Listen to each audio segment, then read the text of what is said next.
A mí me parece que aquí falta que la gente pueda hablar tranquilamente. Y los periodistas son muy confrontacionales. En esas entrevistas de radio, que todos los programas por la mañana... Perdón, ¿usted trabaja en uno de esos? Sí. Bueno, estoy haciendo una crítica en tiempo real. No.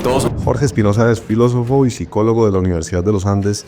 Ha sido periodista por más de 15 años y hoy es el editor general de Caracol Radio. Un poco lo que hablábamos de las cosas inverosímiles que pasan, lo que llaman los gringos el rabbit hole, como meterse por ahí en el hueco del conejo, y es de una profundidad que no alcanzamos a imaginar. Y en los medios hay preguntas permanentes sobre si a esas personas hay que darles voz. Así con las vacunas, hay que tener un antivacunas que nos diga por qué las vacunas lo que han hecho es envenenar a la gente y no son otra cosa que un negocio farmacéutico, que generalmente los que lo dicen no son médicos ni tienen preparación médica. O hay que tener solamente al médico que explique una y otra vez que las vacunas lo único que han hecho es salvar vidas y hacernos a todos más longevos. Oye, y sabe que ahora se va a complicar mucho más la cosa precisamente con los podcasts. ¿Usted qué haría?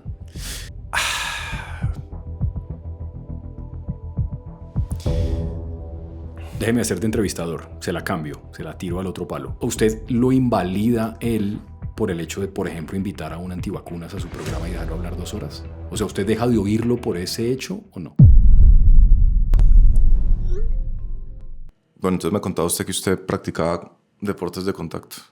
Sí, 10 años cuando estaba graduándome del colegio. O sea, boxeo. Sí, inicialmente taekwondo, como casi 11 años, Ya. con un profesor particular, gracias a mi querida madre. Y a partir de ahí empecé como con cierta disciplina. Ya no jugaba fútbol, sino que solamente me dedicaba a hacer eso en la universidad. Nunca competí, salvo por ahí un par de cosas muy esporádicas, pero los deportes de contacto son una maravilla. Y en esa época, ya eso se me pasó en la vida, porque también creo que son etapas. Yo ya estudiaba filosofía en los Andes y yo pensé en algún momento en hacer mi tesis de filosofía sobre las artes marciales. Y lo que terminó pasando en los Andes, que usted también es un andino, Sí. es que, pero no porque fuera los Andes, tal vez era una cosa que me hubiera pasado en cualquier parte, es que la gente me decía, pero ¿y quién le corrige eso? O sea, ¿cuáles son los insumos para escribir eso? Y sobre todo, ¿quién entiende de eso para poder sentarme con usted a darle algún tipo de retroalimentación? Y yo terminé abandonando eso porque filosofía oriental existe, vinculada a las artes marciales existe también. Hay múltiples libros que incluso están traducidos al español. Sí. El cuento de Zen, Huesos de Zen, El Bushido, un montón de libros, incluso con referencias cinematográficas, Seven Samurai, y usted puede pegarse de ahí para echar un cuento. Y que yo creo que usted hubiera podido escribir algo sensato sobre eso como tesis de filosofía que entre otras nadie lee salvo la persona que la corrige, porque eso no le importa a nadie. Eso es un requisito que tiene una lógica de tener una disciplina, seguramente, de formar un proyecto y sentarse a escribir con disciplina algo, pero no es una lógica de publicar nada que sea leído por alguien más, que en teoría es para la razón por la que usted publica un documento, el que sea. Sí. Esto no tenía... Entonces yo un poco terminé abandonando esa idea, pero yo me metí mucho en ese cuento y traté de meterme como, no solamente en el asunto de darle patadas a alguien, que no se trata de eso, sino como eso de dónde viene y qué aporta y qué es y cómo se come. Ahora los Andes tiene un centro, creo que se llama el Centro del Japón, Sí. la universidad. Y pasa usted por allá y hay sonidos orientales soothing, sí, ¿no? Calmantes. Sí, como calmantes. Claro, yo no sabía de ese, pero sí sé que tienen un centro, el Centro Confucio, creo que es de los Andes. Bueno, puede ser ese. Para Puedo estar pues, equivocando. porque tienen una cosa como con China que me parece además muy bien. China es un ok, país, es con China. podemos hablar de China, tengo una obsesión con China importante. No, pues, o sea, cuando íbamos a grabar el podcast la primera vez, usted me dijo, oiga, imposible, me acaba de citar el señor Xi Jinping a su oficina, estoy saliendo ya para China. Pues no fue tanto así, pero me llevaron a China, es cierto, me invitó el gobierno chino, en realidad la agencia de noticias de ellos, Xinhua, que tiene una presencia en Colombia. Ellos tienen un corresponsal en Colombia, una persona que vino de la oficina de Beijing, que habla español y está todo el tiempo acá. Y tienen unos reportes de las cosas que pasan en Colombia y tienen una oficina más o menos grande en México. Y me invitaron durante unos días a recorrer unas partes de China que yo no conocía y me parece que es un país impresionante. ¿Usted ya había ido? Yo ya había ido hace 10 años Ok. y me pareció también impresionante, pero fui como en otra tónica. Fui como en un plan más vacacional. Esto era otra cosa y ya me había parecido un sitio increíble. Y ahora que volví hace exactamente un año y un par de meses, yo creo que China es el futuro en un montón de cosas. Es impresionante.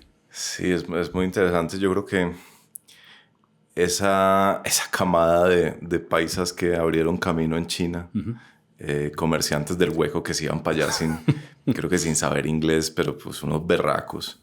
Y hoy en día la sensación, yo creo que un poco de opinión pública es, uno no sabe bien qué pensar de China, ¿no? Está insertada en esa narrativa de archienemiga de Estados Unidos. Y entonces todo este cuento del dominio de China a través de sus proyectos de infraestructura, y aquí están boleando el metro de Bogotá. Sí. Y entonces para uno sigue siendo, yo creo que es como decir, si antes del 80 pues el que se fuera para Rusia es como sospechoso. Hoy en día yo creo que pues el gran sospechoso evidentemente es usted que se fue a China. Mire, yo lo que creo es que, discusión muy compleja. Yo no soy ni siquiera por las curvas un experto en la historia china, que además me parece que es una historia pues no solamente muy larga y muy vieja, sino muy compleja, no solamente por el idioma, porque acercarse a ellos es difícil, es una cultura muy distinta en todos los sentidos. Pero estando allá en el último viaje, yo tuve una conversación, como estaba con colegas, muchos de ellos, sobre todo los que trabajan en Xinhua, hablan inglés bien. Y digo eso porque a los chinos hoy en día ya no les interesa mucho aprender a hablar inglés. Tal vez después de los Olímpicos había como un poco la idea de que eso era importante. Ya no. Ya ellos entienden que la gente que quiera venir acá tiene que aprender lo que hablamos acá o mirar cómo se comunica con nosotros, pero no... El asunto de que el inglés es el centro del mundo, eso por allá no... Porque son 1.300 millones y porque son pues unos tipos impresionantes.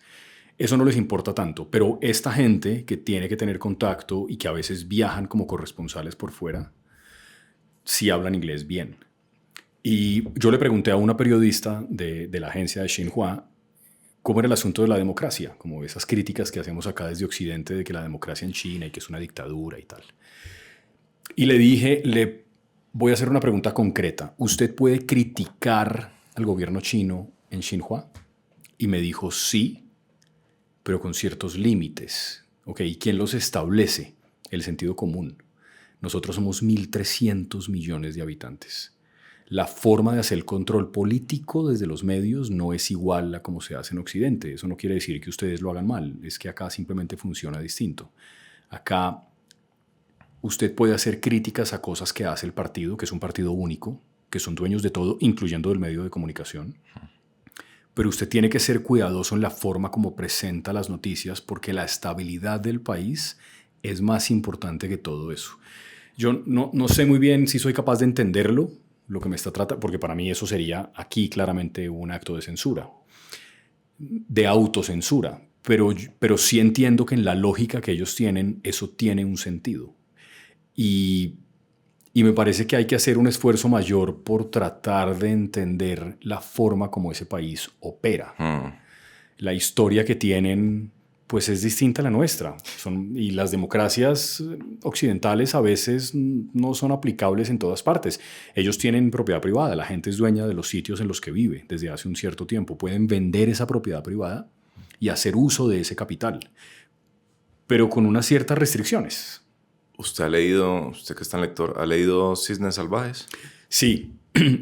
Yo lo empecé y me tocó abandonarlo porque... O sea, si por ahí dicen que la historia es una maldita cosa tras otra, la historia de China es una maldita cosa muy perturbante tras otra maldita cosa muy perturbante. Sí. Entonces yo llegué como a la página 120 y dije, no más desgracias. Es la historia de una familia narrada en la voz de una exiliada en Londres, que escribe este libro ya una vez seguramente exiliada, que vive ella y su familia todo el cambio de generación entre la llegada de Mao y lo que había antes en China. Y narra unas cosas que son muy impresionantes. Cuenta cosas como que, por ejemplo, cuando se instaura el comunismo, me parece que esto también lo cuenta Juan Gabriel Vázquez en la novela esa de la familia de Cabrera, de Sergio Cabrera. Cuenta esta señora en este libro que en algún momento en la revolución el semáforo en rojo no podía significar detenerse, porque el rojo, que es el color del Partido Comunista, solo puede querer decir avanzar. Wow. Y que se intercambian los colores porque esos símbolos resultan fundamentales. Y sí, mucho de eso hay, claro. Por eso digo que es una historia muy, muy compleja de entender. Y ese libro es un libro muy doloroso. La forma como se maltratan los pies, por ejemplo. ¿Se acuerdan de eso muy al principio? Les vendan los pies a las mujeres. Sí, así arranca. Sí, les vendan los pies a las mujeres, que una venda suena como algo suave. No. Pero el efecto de esa vaina es que se le vuelve como el pie minúsculo. Un tumor, una cosa. Sí, para que puedan mantener una cierta estética. Y todo eso está narrado ahí, y a partir de cierto punto, pues toda la represión que hay alrededor del que se atrevía a disentir del Partido Comunista.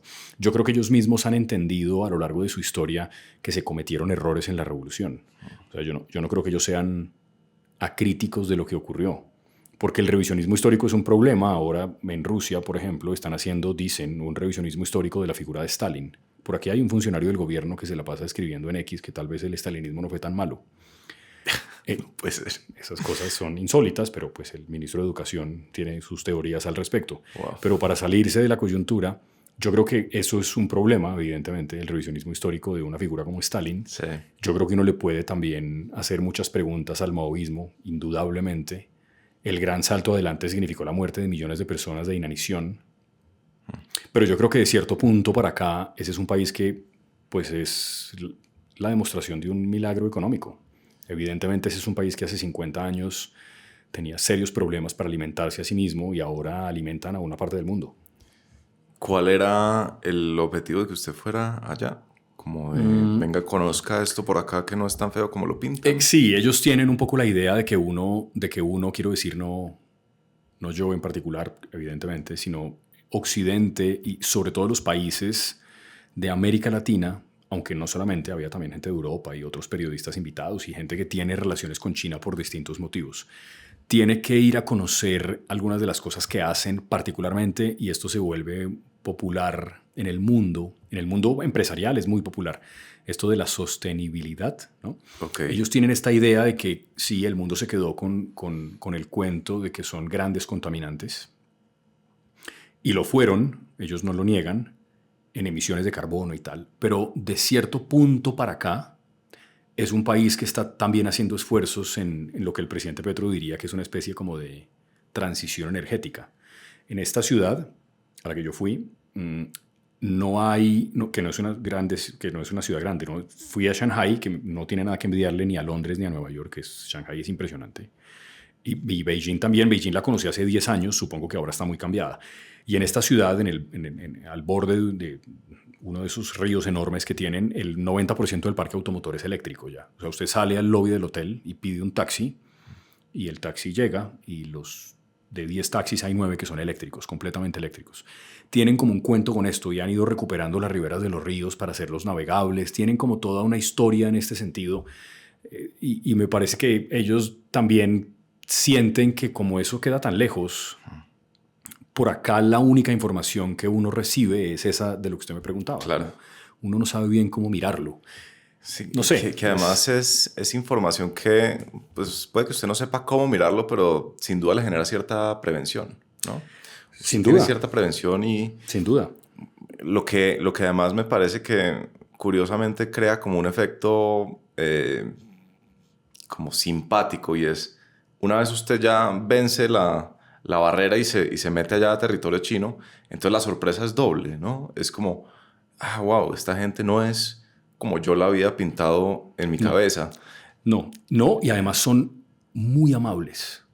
Digo, la cordialidad. Por supuesto que si usted llega al aeropuerto de una ciudad X, como en muchos lugares del sudeste asiático, no hablando de China continental, sino de países como Tailandia, Laos, ¿no? Y a usted le da por ponerse creativo con 2 kilos de cocaína entre la maleta, no van a ser tan amables. Claro. ¿No? En ese sentido, o hacer cosas que en Colombia se volvieron frecuentes, pero que en lugares más serios no. Tocar un policía, por ejemplo, o filmarlos. La Constitución en Colombia permite filmar procedimientos policiales, y sí, me parece que es un gran valor democrático. Sí. En ese tipo de escenarios puede que no sean tan amables, pero en el trato con el extranjero creo que entienden muy bien lo que hacen, como por eso el turismo en China cada vez es más importante. Y es un país que además, para nosotros en devaluados pesos colombianos nada es barato, sobre todo llegar allá, pero cuando usted gana en euros o en dólares o en libras esterlinas, es un país razonable. Usted puede ir a hoteles muy poderosos por la mitad del precio de lo que pagaría en Nueva York. Claro, llegar allá pues es más difícil, pero son amables, muy amables. Y la comida es buenísima. Olvídese del cuento de que usted solamente encuentra tripas de animales. Encuentra tripas de animales y escorpiones, sí, eso se comen todo, pero hay de todo. Y las ciudades más pequeñas tienen 10 millones de habitantes. O sea, en sus ciudades como Bogotá. Es muy difícil concebir eso, No, o sea, no. Es imposible entender. No, es muy, muy difícil. Y si usted no habla el idioma, es porque es que no, usted no comparte con ellos, pues nada. Digo, hay una cierta humanidad, evidentemente, pero pues no. Es difícil entender la forma como han concebido ese país y la forma como entienden el desarrollo. Es una cosa muy sorprendente. Yo creo que uno tendría que hacer el ejercicio de estudiar ese país con seriedad. Es muy impresionante. Soy gran fan. Me pareció una gran novela Volver la vista atrás, esa de Juan Gabriel Vázquez que usted mencionaba. A mí también. Me gusta mucho cómo escribe Vázquez. Sí, esa historia es además inverosímil, ¿no? Sergio Cabrera, este director. Sí. Quizás el director más afamado, aclamado de Colombia. Sí. Que haya sido parte de todo eso que estaba sucediendo en China. Y que lo habla, además. Y que lo hable. Sí, habla el idioma perfecto. Perfecto, es el embajador ahora, actualmente allá. Yo pensaba que usted decía que cuente sin demasiadas pretensiones su historia, que además uno entendería que hay razones para guardársela, ¿no? O sea, el tipo finalmente fue militante ¿era el EPL? Creo que era el EPL, sí. El EPL, que era el maoísta, la guerrilla maoísta aquí colombiana. Sí, sí. Y estuvo en el monte y la cosa. Sí. Y lo cuenta en el libro, además. Y lo cuenta en el libro, es que ese libro es la locura. Pero también dice cosas que si la censura en China, que por supuesto que existe en ciertos escenarios, hay artistas que seguramente han tenido problemas por manifestarse artísticamente en China, pero contar cosas que en el libro están contadas y sin embargo que lo acepten como embajador en China me parece, como que también demuestra mucho la forma como ellos mismos han sido capaces de mirar su pasado. Y estoy con ustedes, es un gran libro. Y si usted lo complementa con Cisnes Salvajes, que usted mencionaba, está muy bien, hay muchos puntos en común. Yo se lo comenté a Juan Gabriel Vázquez en algún momento. Como usted tiene que leer este libro, ya que escribió esto, tiene que leer Cisnes Salvajes porque se va a encontrar cosas parecidas. Sí, ese Cisne Salvaje, la que lo escribe es una escritora. O sea, ¿se dedica a eso? Sí. Ya, es una escritora. Me parece que se casó con un británico. Es una señora que yo entiendo que lo que pasa es que el nombre se me escapa ahora, pero ella vive todavía en Londres y ese libro fue prohibido en China, claramente. Yo no sé si hoy en día lo prohibirían, pero pues la gente allá no lo pudo leer. Fue sobre todo una lectura para extranjeros de un país que en el momento de la publicación del libro, ya hace muchos años, me parece que la gente no lo tenía tan claro, como había una cierta idea, pero China era otra cosa, no era lo que es hoy. Porque el cambio creo que ha sido muy rápido. Como es famosa la historia también de la percepción del tiempo, qué pena, me desvarío un poco, pero esto es interesante. Creo que le preguntan a un premier chino hace unos años que qué piensa de la Revolución Francesa. Y la respuesta es too soon to tell, muy pronto para decirlo.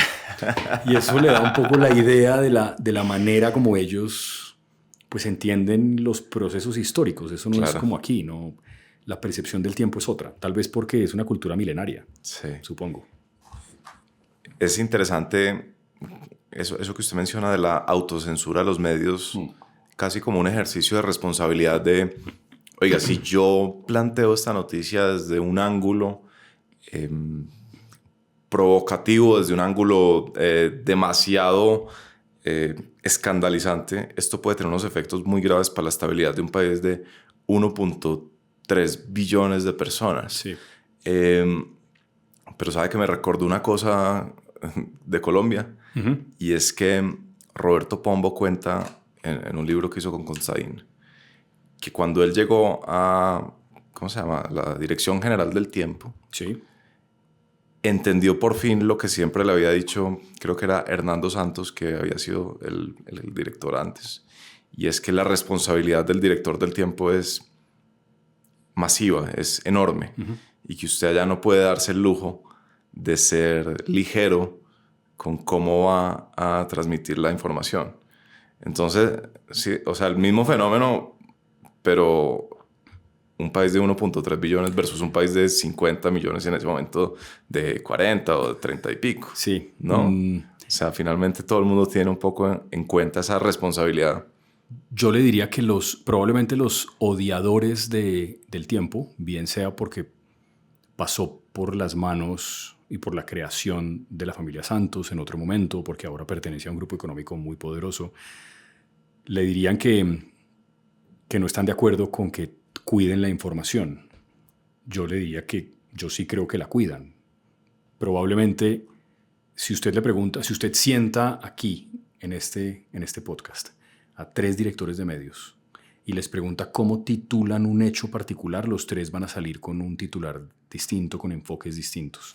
Y usted podría a partir de ahí hacer seguramente un ejercicio muy interesante de cómo entendemos el mundo, las cosas que nos pasan.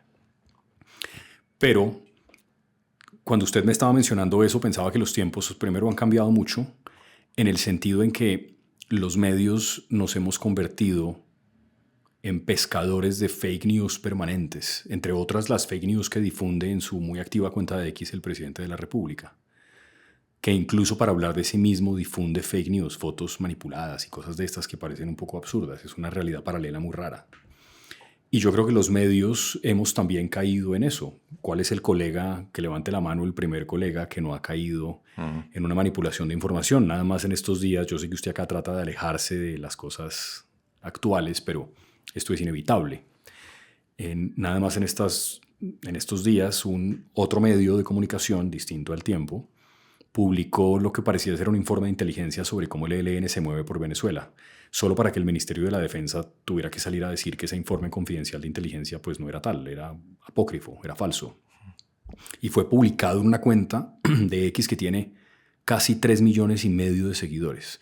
Yo no sé cuánta gente alcanzó a ver el documento, ni cuánta gente lo compartió, ni cuánta gente se quedó con la idea de que eso era cierto. Sí. Pero estamos en un mundo en el que se volvió muy difícil verificar los datos, no porque no se puedan verificar, sino porque el ritmo al que se mueve la desinformación no nos alcanza para verificar las cosas que ya están circulando. O sea, usted ha tenido capítulos acá hablando de Venezuela, que me han gustado mucho además, pero eso que pasó en Venezuela, entre la detención de María Corina Machado, que mucha gente dice que se inventó, y la comprobación que hizo Human Rights Watch de que en efecto sí se la llevaron, pasaron 2 semanas, o no sé, 10 días. Y en ese tiempo, esa información de que fue fake o no, ¿cuántas millones de veces circuló y por cuántos teléfonos? No, y compare cuánta gente leyó el fake versus la retractación. Que ¿no? está medido, es el 10%. El 10% lee la retractación de, oiga, esto no era verdad. Es un porcentaje mucho menor de la primera información que se publica. Y eso es un problema tremendo. Y yo creo que eso, por ejemplo, es un argumento a favor de cómo los chinos hacen lo suyo. Claro. Ahora, claro, alguien diría, sí, pero ¿y en la pandemia? ¿Cuánto de lo que pasó se hubiera podido evitar si no ocultan parte de la información? No sé, son preguntas que si yo tuviera la respuesta, probablemente sería el señor ese que está allá en su biblioteca Bloomberg, Michael Bloomberg, y no Espinosa, digamos. Pero si yo pudiera entender eso, cómo hacerlo, pero pues me parece que son preguntas que tenemos al frente todos los días, y Roberto tiene razón. Roberto, yo creo que cuando usted llega a la dirección del medio de comunicación tan grande, pues sí tiene una responsabilidad tremenda, entre otras cosas porque a diferencia de muchas cuentas que no verifican la información, porque su trabajo consiste precisamente en no verificarla, en generar un caos permanente, son cuentas anónimas de gente que no tiene que responder por lo que dice. Mientras que en cambio yo respondo por las cosas que escribo. Me puedo equivocar, evidentemente, pero yo pongo la cara, la gente sabe yo quién soy, cómo me llamo. Eso no me parece poco. Sí, es una cuestión muy complicada. Finalmente, hay también eventos históricos que solo se logran entender mucho tiempo después, ¿no? Uh-huh. Hay cosas que usted, no sé, el 29 de abril del 2020 habría dicho, ojo que esto es fake news y es muy peligroso. Y hoy en día usted podría decir, oiga, resultó que eso era verdad. Sí, ¿no? Sí. Y en el mundo no hay nada que sea inverosímil tampoco. Digo, porque nos estamos superando permanentemente. Sí. No es verdad, como hay cosas en las noticias cotidianas del mundo que parecen inconcebibles, como el mundo está discutiendo ahora si el hombre más rico del mundo hizo o no un saludo nazi. Eso es una cosa que no, digamos, como es una discusión muy rara. Yo no, Sí, es y muy hay extraño. todo tipo de argumentos alrededor de que en realidad es el corazón que estaba mostrando y pues la gente es estúpida, pero no tanto. O sea, somos todos unos imbéciles, pero no tanto. Sí. Y estamos como reciclando cosas que parecen, pero sí, es verdad. Yo no pone esa fecha por la pandemia del 2020 como X. Oiga, eso usted muy intuitivo. No, porque claramente la pandemia nos puso a todos frente a un escenario que pues era muy desconocido. Muy probablemente mucho de lo que vemos hoy en los Estados Unidos, por ejemplo, con la victoria de tipos como Trump, tienen que ver con eso. Sí. Con el hecho de que incluso la gente más razonable dice, venga, pero ¿será que exageramos un poco en esta cosa? ¿Será que nos fuimos a la mierda todos un poco haciendo lo que hicimos? Sí. Se puede decir groserías en este podcast, ¿no es verdad? Sí, se puede. No, y además un poco una cuestión de en qué momento se pierde la credibilidad de parte de los que se supone que han sido las fuentes confiables, ¿no? Esa es como la gran pregunta. Entonces uno a veces cree, no, se perdió fue cuando mataron a Kennedy. Y hay otros que dicen, no, se perdió fue con los papers del Pentágono. Uh-huh. Y luego se perdió fue con Watergate. Y no sabe uno. Y siempre parece que hay como un nuevo episodio en el que toda la confiabilidad de parte de una autoridad oficial se cae al piso. Yo no sé si usted vio, pero entiendo que el Senado, la Cámara, o como se llame eso, en Estados Unidos sacó un reporte sobre los orígenes del COVID. Sí. Que a propósito de eso hago yo el comentario de, pues, a un montón de gente los tildaron de locos, de desinformadores en el 2020 por sugerir que eso pudo haber salido de un laboratorio uh-huh. muy cercano a la ciudad donde empezó la pandemia, ¿no? Sí. Que en ese momento parecía sentido común, pero incluso uno dice, no, o sea, esa noticia tan grave, tan generadora de caos, ¿cómo va a ser real? ¿No? Sí, yo en eso, por ejemplo, un poco lo que hablábamos de las cosas inverosímiles que pasan, lo que llaman los gringos el rabbit hole, como meterse por ahí en el hueco del conejo, y es de una profundidad que no alcanzamos a imaginar. Entonces hay tierraplanistas, o como sea que se diga eso. Sí. Y en los medios hay preguntas permanentes sobre si a esas personas hay que darles voz. Como hay que tener un tipo que explique por qué la Tierra es redonda, cosa que sabemos todos, y al mismo tiempo y con el mismo espacio y con las mismas preguntas al que dice que no, que es plana o que es ovalada. Uh-huh. Y así con las vacunas. Hay que tener un antivacunas que nos diga por qué las vacunas lo que han hecho es envenenar a la gente y no son otra cosa que un negocio farmacéutico, que generalmente los que lo dicen no son médicos ni tienen preparación médica. O hay que tener solamente al médico que explique una y otra vez que las vacunas lo único que han hecho es salvar vidas y hacernos a todos más longevos. Para mí la pregunta tiene una respuesta obvia, y es que ahí no hay una equivalencia de ninguna manera. Pero por otra parte, eso que usted está preguntando está bueno porque, claro, salió de un laboratorio porque quisieron utilizarlo como un arma química contra Occidente, pero al mismo tiempo ellos mismos terminaron metiéndose en un problema en China. O sea, su economía se rezagó con respecto al crecimiento que llevaba. Como fue un tiro en el pie, fue una cosa accidental.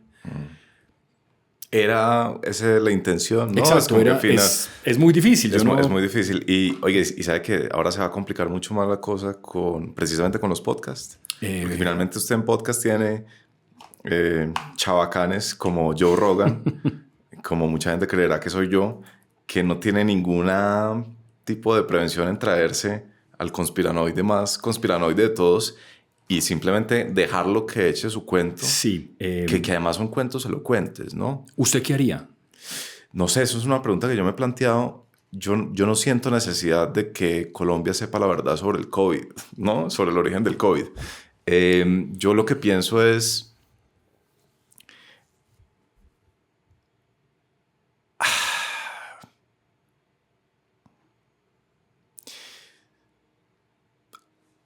Hay decisiones que uno puede tomar que le ahorran parte del problema. Por ejemplo, yo no yo no tengo un enfoque en salud, ni nunca tengo muchas curiosidades sobre la salud. Entonces yo no voy a empezar a traer aquí el médico que diga que la dieta keto con el cáncer tiene cierto efecto.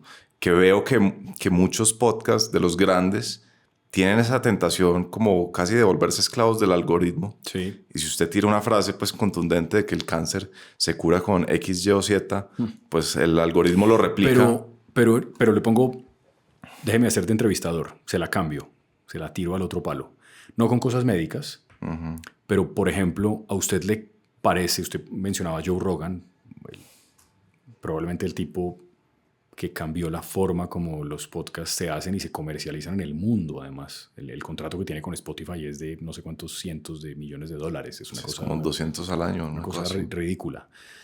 Seguramente se los merece, pues tiene un impacto enorme, mucho más que los medios tradicionales. También hay ahí, me parece que una enseñanza para los que hacemos periodismo en medios tradicionales. Es mucho más influyente un tipo como Rogan que los editorialistas del New York Times o el Washington Post, pero por lejos. Pero a usted lo invalida él por el hecho de, por ejemplo, invitar a un antivacunas a su programa y dejarlo hablar 2 horas. O sea, ¿usted deja de oírlo por ese hecho o no? No digo ese episodio, sino en general a Joe Rogan. No, ¿sabe que no? Sí, yo creo que... Yo creo que a veces lleva personajes que a uno le interesan mucho y tiene cierto estilo de hacer amena la conversación y usted lo quiere escuchar. Y además, pues usted siempre tiene el sesgo de que usted sí tiene criterio de diferencia del resto de la población. Sí. Entonces, yo sí voy a poder saber diferenciar qué es qué y qué es qué. ¿Y será que sí? No, yo no creo que yo tenga ese criterio. Pero lo que yo sí pienso es... esta no es gente malévola. Esta es gente que tiene razones para creer en lo que sus invitados le están diciendo. Y también parte como de los sesgos, ¿no? Los gringos tienen toda esta filosofía libertaria muy incipiente desde su, ¿no? Desde su fundación como nación. Entonces ellos tienen cierta sospecha del gobierno. Sí. Y si usted le suma a eso, pues que les mataron un presidente y que a ellos no les cuadra el tema de la bala. Y que acaban de atentar contra otro 2 veces. Sí, exacto. O tratar. Entonces eso les va confirmando su manera de ver el mundo, pero no por eso creo yo que hay razones para uno censurarlos, por ejemplo, a menos que ya sean muy extremos. ¿Cuál? Claro, la pregunta es, ¿qué es muy extremo? El Alex Jones que dice que lo de Sandy Hook, que se lo inventaron los papás, eso me parece lo más bajo. Es despreciable. Despreciable, exacto. Eso es un criminal, ese tipo. Pero va a meter usted en la misma canasta a Sandy Hook que a, por ejemplo, Matt Ridley, que es un británico muy serio que ha escrito muchos libros y que dijo, ojo, que el origen del COVID puede que no sea esa plaza de mercado donde estaban tomando sopa de murciélago, sino el laboratorio que precisamente trata coronavirus. Uy, muchas cosas ahí para conversar antes de que se me olviden. Sí, yo creo que son distintos. Creo que son animales completamente distintos. Yo no catalogaría a Rogan en el mismo mundo ni siquiera que Alex Jones. Alex Jones me parece el ser humano más despreciable del universo. Me parece un tipo horrible. Todo lo que ha hecho me parece horrible. Me parece que el fenómeno de Trump tiene mucho que ver también con ese tipo de personajes que lo validan. Me parece que, y eso es un problema para los medios, pero no solamente para los medios, para la sociedad en general. Y tampoco estoy diciendo nada que sea muy novedoso. En realidad la gente en cualquier parte del mundo, ya ni siquiera es un asunto de Estados Unidos ni de esas democracias occidentales más desarrolladas en las que hay un resurgimiento como de unos extremos un poco raros. Me parece que a la gente en general, por eso mismo de los sesgos, lo único que le interesa, y el algoritmo sí que lo sabe bien, es que le refuercen las cosas que ya cree saber. Exacto.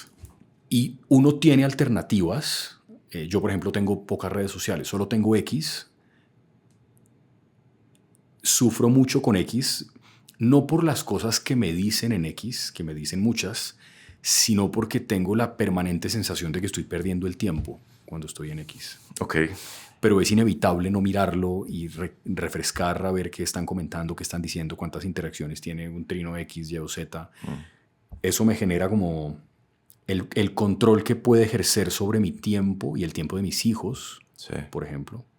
Entre leerle un libro a mi hijo de 3 años y ver las estupideces de X, ni siquiera entiendo cuál es el dilema, pero ahí hay una cosa que lo jala a uno, ¿no? Exacto.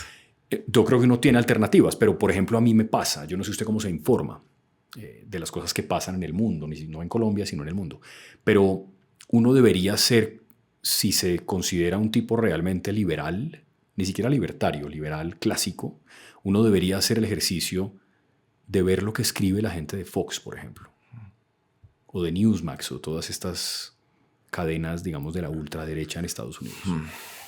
Así como me parece que una persona de la derecha, conservador clásico, debería también hacer el esfuerzo de leer a veces el editorial del New York Times, solo como por... Pero a mí me genera un montón de angustia. Yo no abro la página de Fox porque siento que me voy a encontrar con cosas que me van a poner mal durante unas horas. Sí. Y me parece que eso es un problema. Sí, muy serio. A mí Estados Unidos me preocupa muchísimo por una razón, y es, no me preocupa Estados Unidos, me preocupa que Colombia llegue al punto que yo percibo de Estados Unidos, en el que hay un absoluto divorcio de dos realidades. Ah, sí. Está la gente que cree esto y está la gente que cree esto, y no hay, creo que lo decía Constantin en este podcast, no hay ningún consenso sobre la realidad. Yo creo que en Colombia todavía tenemos cierto consenso, ¿no? Todavía, o puede ser wishful thinking mío, pero yo no veo que nosotros estemos tan divorciados con todo lo que ha sucedido. No podemos encontrar dos cosas que decimos, eso sí es verdad. O sea, sí. Y yo creo que en parte lo que sucede, por ejemplo, en Estados Unidos pasa una cosa curiosa con los podcasts, y es que son archienemigos de los medios. Sí. Aquí en Colombia no ha pasado, o bueno, esperemos que me empiecen a mí a dar palo y ahí me voy a radicalizar. Porque es que en Estados Unidos el fenómeno del podcast primero es más antiguo. En general en el mundo, claro, en el mundo anglo, viene de mucho tiempo atrás. Es más, inicialmente yo creo que lo de Rogan empezó como videos de YouTube, ni siquiera en audio, y luego lo fueron transformando en esta otra cosa. Creo que allá el fenómeno es mucho más global, en el sentido en que hay una mayor costumbre a que el podcast sea la forma de entretenerse, de informarse, ¿no? Hay como una cosa mucho más, y ahí hay como algo con los medios, pero los propios medios han hecho sus podcasts muy exitosos. A mí me gusta mucho el Daily, el de New York Times, me parece que está muy bueno. Sí. Me gusta mucho. Y siempre que lo oigo, a veces incluso entrevistando gente que no comparte las ideas del Times, congresistas republicanos, me encuentro con que las entrevistas que les hace Michael Barbaro en el Daily son muy respetuosas, son unas conversaciones en las que yo no siento que haya un odio visceral de ninguno de los dos ahí, y me alegra, me da como cierta esperanza de que eso se pueda todavía hacer. Yo creo que usted está teniendo un poco wishful thinking con eso de que aquí todavía no ha llegado eso. No hemos llegado a ese punto. Yo creo que ya estamos en ese punto. Yo creo que ya hay miradas de la realidad colombiana, del conflicto colombiano, que son absolutamente irreconciliables. Y siento que y en general me parece que estamos peligrosamente caminando en ese borde. Es que no quiero personalizarlo porque tampoco sabría como a quién ponerle una culpa mayor, pero eso de que no existe el consenso me parece... Y en el momento en el que se encuentre un consenso será graduado de tibio en los medios virtuales de manera inmediata. Sí. O sea, usted tiene que hacer parte de una tribu, y esa tribu no es negociable. Si usted es gay, tiene que estar a favor del aborto, tiene que ser liberal, bien liberal, tiene que votar por personajes como Petro o como gente del Pacto Histórico, porque si no, como dice el presidente en un discurso reciente refiriéndose al presidente de la Corte Suprema de Justicia, usted que es abogado, no entiendo cómo es que el negro vota por un conservador. Lo dijo, eso es una frase del presidente. Sí.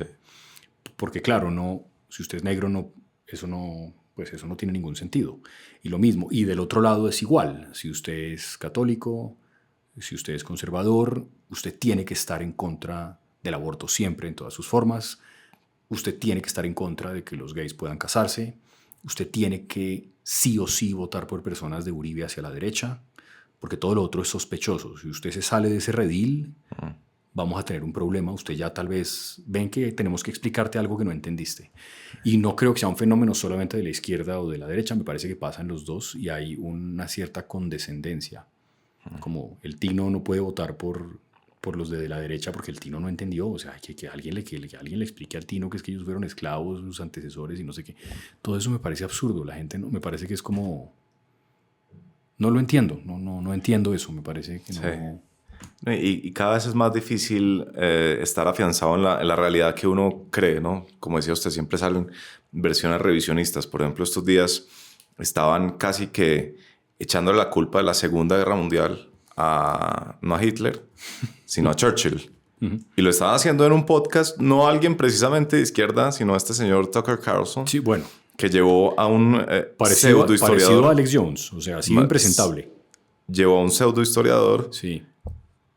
Y que empezó a decir, oiga, Hitler lo que quería era hacer la paz y Churchill, insistente como un loco demente, bombardeó y hizo no sé qué operaciones con no sé qué. Le tocó salir a 4 historiadores, algo que uno podría encasillar en la derecha, sí, a decir, oiga, qué embarrada que nos toque gastar tiempo a esto, porque esto es absurdo. Sí.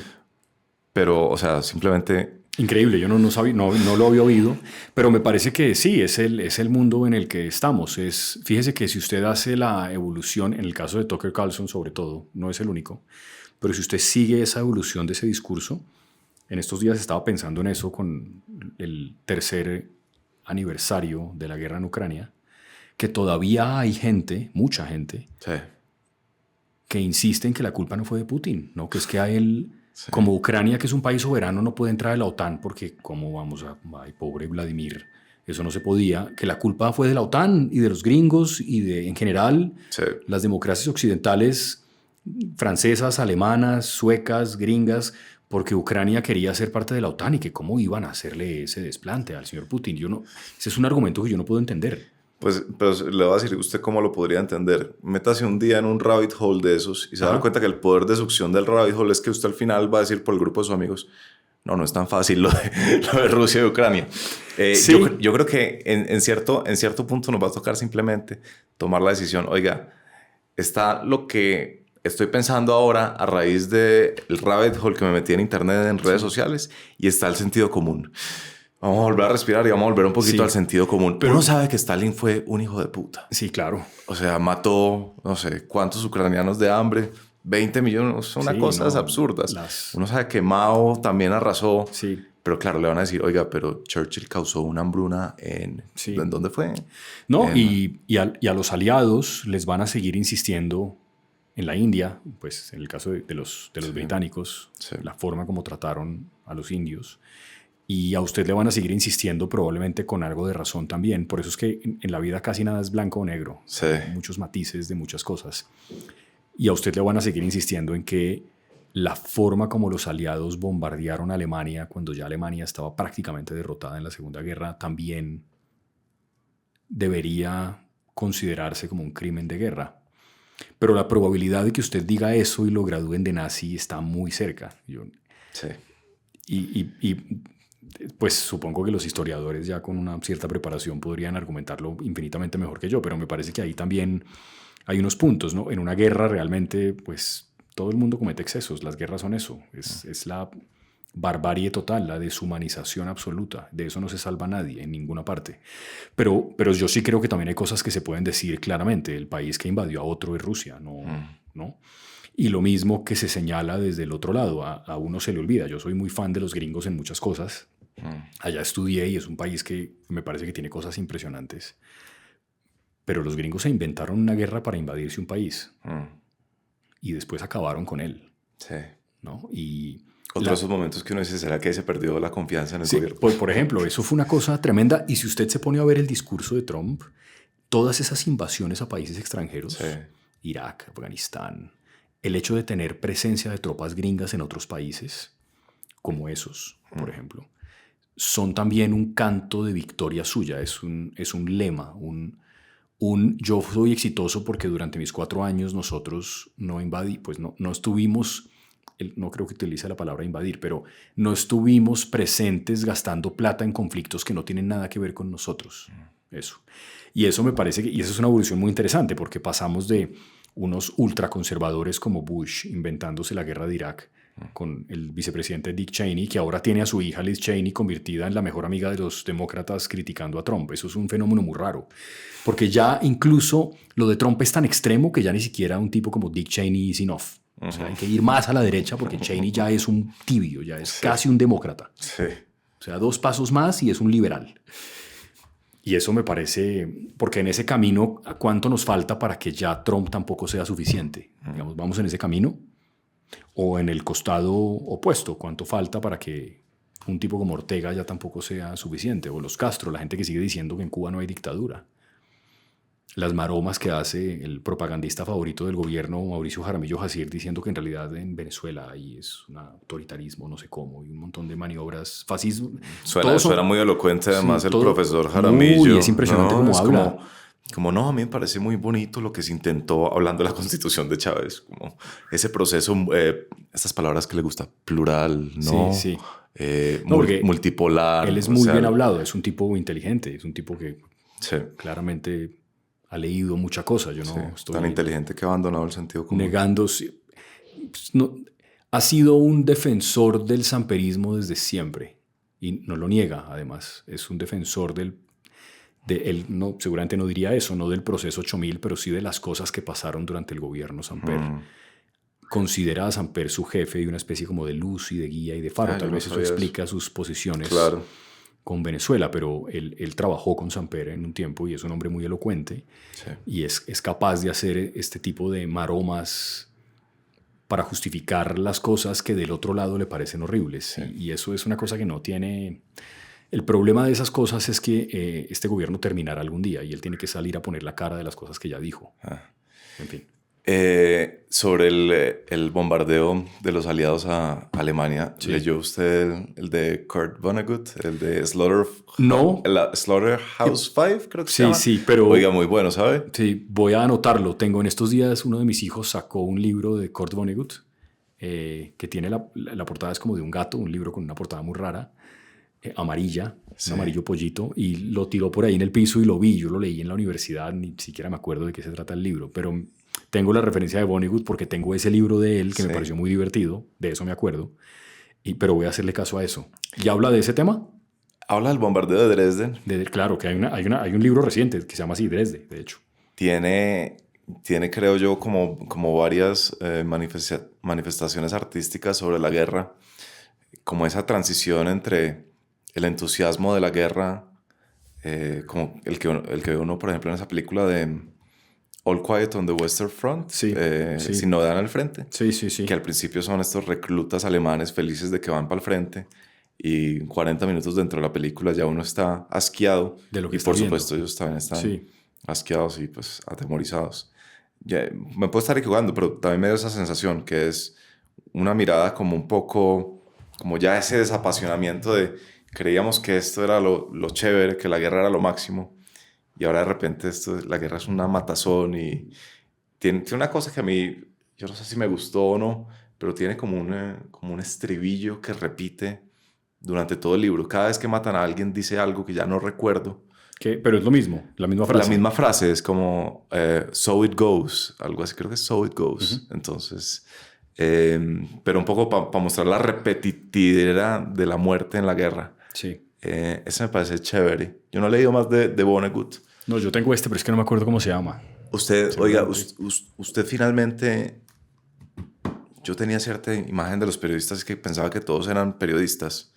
Es decir... ¿Comunicadores sociales? Sí, exacto. O que estudiaron periodismo y cada vez me doy cuenta que menos. Usted estudió filosofía y también psicología. Y psicología, sí. Y terminó metido en el periodismo. Pero lo que más le gusta a usted es como la literatura. Ah, sí. Sin duda. ¿Le gusta a usted particularmente George Orwell? Es que a mí me encanta. Me fascina Orwell, sí. A mí me gusta sobre todo la faceta de periodista. Los libros que tiene como de crónica, podría llamarse, me parecen de las cosas más sensacionales que yo he leído. El de The Road to Wigan Pier, no sé si lo ha leído, que es pero... cuando él se mete con los obreros allá a las minas de Inglaterra. Es de los grandes libros que yo he leído. ¿Lo leyó en inglés? Sí. Sí, me gusta mucho Orwell. Sí, si yo pudiera dedicarme a algo en la vida sin preocuparme por la plata, porque pues hay que mantener una familia y mantenerme yo, tendría una librería, digamos, me dedicaría a hacer eso, tener una librería, hablar de libros, a mí eso es lo que me gusta realmente. Sí. Sobre todo la ficción, mucho más que la no ficción. Sí.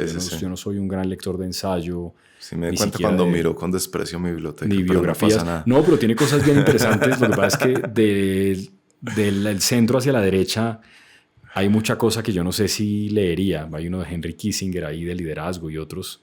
Pero tiene algunas cosas también hacia la izquierda, más de literatura, Stefan Zweig y cosas que sí me gustan. Tiene a Mario Puzo, que me encanta. Pero sí, yo me dedicaría a leer y a hablar de libros si yo pudiera, sí. Pero pues tocó dedicarse a lo que tocó dedicarse. Y es verdad, yo no estudié comunicación social porque yo nunca pensé cuando estaba en el colegio en ser periodista. Yo quería ser técnico de fútbol. ¿Ah, sí? ¿Cómo le parece esa locura? Una excelente decisión vocacional. Afortunadamente no. Pero así claro, que estaría embalado por plata, ¿no? No, pero absoluto. O no, o muy rico, muy rápido. Pero pues tiene usted la gran ventaja del técnico de fútbol moderno. Sí. Es que ya es calvo. Ese que ya es calvo, como por ejemplo Guardiola, que ahora se raya la cara cuando pierde. Sí, pero yo empecé a estudiar psicología por eso, pensando en hacer psicología deportiva inicialmente. Pero muy al principio, en el segundo o tercer semestre, me di cuenta de que a mí eso no me gustaba realmente. Pero pues yo ya había pagado pues año y medio, mis papás pues habían pagado ya año y medio de psicología, así que empecé a estudiar filosofía por sugerencia de mi papá, que es un médico muy extraño, porque yo creo que mucha de esa gente, particularmente de esas generaciones que estudian eso que dicen ciencias duras, miran a la filosofía, a la literatura, al arte como con un cierto desprecio. A mi papá no le pasa eso, para nada. Él fue el que me dijo, estudie eso, que eso debe ser una maravilla. Y le hice caso y tenía razón. Y luego hice la especialización en periodismo, pero yo ya en ese momento trabajaba en una emisora. Recién cuando la empecé, con Fernando Londoño, yo he contado esta historia pues múltiples veces. Fue mi primer jefe, digamos. Y a partir de ahí, pues me metí en los medios, siempre haciendo radio, a veces escribiendo en prensa, sobre todo columnas, más que otra cosa. Sí. Fernando Londoño. Y ahí seguí. Fernando Londoño es una figura tan polémica que a usted le toca decir cuando dice trabajé con Fernando. Yo he contado esto muchas veces. Sí, como sí. Bueno, pues, como estoy conversando. Pero usted sabe que yo no tengo ahí mayores dilemas por lo siguiente. Yo entiendo que él es una figura polémica, hace mucho tiempo que no hablo con él. Pero yo sí creo que la lealtad en la vida es una cosa importante. Y las lealtades también tienen que ver con recordar uno cómo llegó a donde está. ¿Y gracias a quién? Ahí le salió su sangre antioqueña. Sí. Para el antioqueño no hay cosa más importante que la lealtad, me he dado cuenta. Nunca lo dicen. Yo creo que no son muy conscientes. Pero yo creo que... que pereza ser polémico, pero en parte el tema con Santos y el desprecio que tienen por Santos en Antioquia. ¿Es eso? Gran parte es eso. Y tiene que ver yo con creo eso. que tiene muchas otras razones. Interesante. Pero yo creo que fundamentalmente en la esencia lo que sienten es este hijo de madre traidor. Traidor, sí. Y ya después dirán, vea cómo está el país por el acuerdo. Pero luego racionalizarán. Pero lo que les surge es, yo creo que el antioqueño tiene una... Usted es de familia antioqueña, ¿no? Sí, mi mamá y mi papá también, los dos, sí. Aunque yo nací en Bogotá. Oiga, solo por curiosidad, sí. Usted estuvo con Fernando Londoño en ese momento estelar de la historia cuando él entrevista a Hernán Echavarría Olózoga. ¿Usted sabe de esa entrevista o no? No. Ah, bueno, es que de mis entrevistas preferidas en la historia, gran documento histórico, entrevista de Fernando Londoño Hoyos a Hernán Echavarría Olózoga, que me parece Hernán Echavarría de los grandes personajes que ha tenido este país. Y no hay... ¿Y fue en la hora de la verdad? ¿Fue en el programa? Yo creo que sí, yo creo que sí. Está ahí colgada en YouTube. Yo voy a poner el link aquí en las notas, pero a mí siempre me ha fascinado ese tipo de documento histórico. Yo creo que en parte el ejercicio de este podcast es que quede para la historia. Y por eso a mí me fascina su podcast que usted ha dejado morir de inanición. Ah, sí. Y que vamos a hacer una campaña en este momento para que alguien lo reviva a punta de financiación filantrópica. En altavoz. Porque básicamente yo ahí me entusiasmé muchísimo, sobre todo con ese episodio del proceso 8000. Sí, muy bueno. Salió muy bien, la verdad. Sí, pues madre, el ritmo de los periodistas es todo el día, es el nuevo escándalo, el nuevo escándalo, el nuevo escándalo. Pero se nos pierde a punta de escándalos las cosas tan inverosímiles, tan increíbles que suceden en este país. Sí. Usted hizo ese episodio recordando el proceso 8000, entrevistando a Lesmes, que era el periodista que había cubierto en la revista Semana, sí. En la revista Semana ese proceso. Y es una historia fascinante, ¿no? Sí. Entonces mi gran... Impresionante es. Mi gran frustración colombiana, que como toda buena frustración me ha llevado un poco como a hacer este tipo de cosas, es cómo es posible que aquí no produzcamos documentos, ya sea en libros, en podcasts, en lo que usted quiera, en documentales, contando las historias tan locas que hemos vivido. Sí, acá por ejemplo, sería una maravilla hacerse una serie de podcast contando la vida y la muerte de Jaime Garzón. Eso, por ejemplo, sería un documento. A mí me encantaría hacer eso, pero eso requiere tiempo y requiere plata también. En Altavoz fue un experimento temporal que comenzó con un episodio sobre la historia del paramilitarismo. También muy bueno. Que me parece que también está muy bueno porque el invitado, Juan Diego Restrepo, es un crack. Juan Diego es el tipo que estuvo detrás del portal de Verdad Abierta. Entiendo que ya hoy en día se retiró porque está haciendo otras cosas distintas al periodismo, digamos, más tradicional. Claro que él no hacía ahí en Verdad Abierta periodismo tradicional. Era más bien casi un ejercicio suicida, eso que él hacía ahí, contar estas historias del paramilitarismo en Colombia. Y es un gran personaje, Juan Diego, es un tipo muy impresionante, él y la gente que trabaja con él.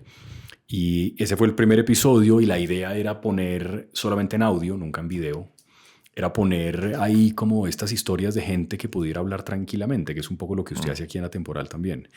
A mí me parece que aquí falta que la gente pueda hablar tranquilamente, sobre todo en los medios tradicionales. En televisión son 2 minutos, minuto y medio. Sí, y en radio es lo mismo, es corto todo. Y los periodistas, yo no sé si esto es un fenómeno más pronunciado en Colombia, pero son muy confrontacionales.